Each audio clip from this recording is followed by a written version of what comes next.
नमस्कार दोस्तों, मेरे YouTube चैनल पर आपका स्वागत है। दोस्तों, ये मोहनी दाना पेड़ के नाम है।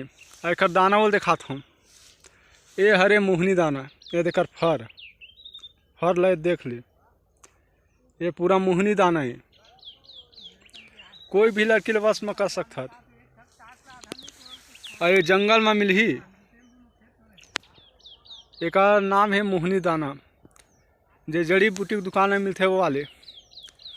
एला खवा सकता, खवा नहीं सका तो कर घर में ये फेंक दे, तुरंत 3 घंटा के अंदर वश में हो जाही।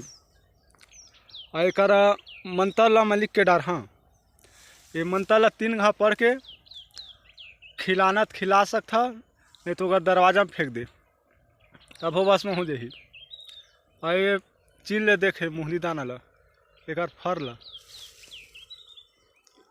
एक पत्ता चिन ले।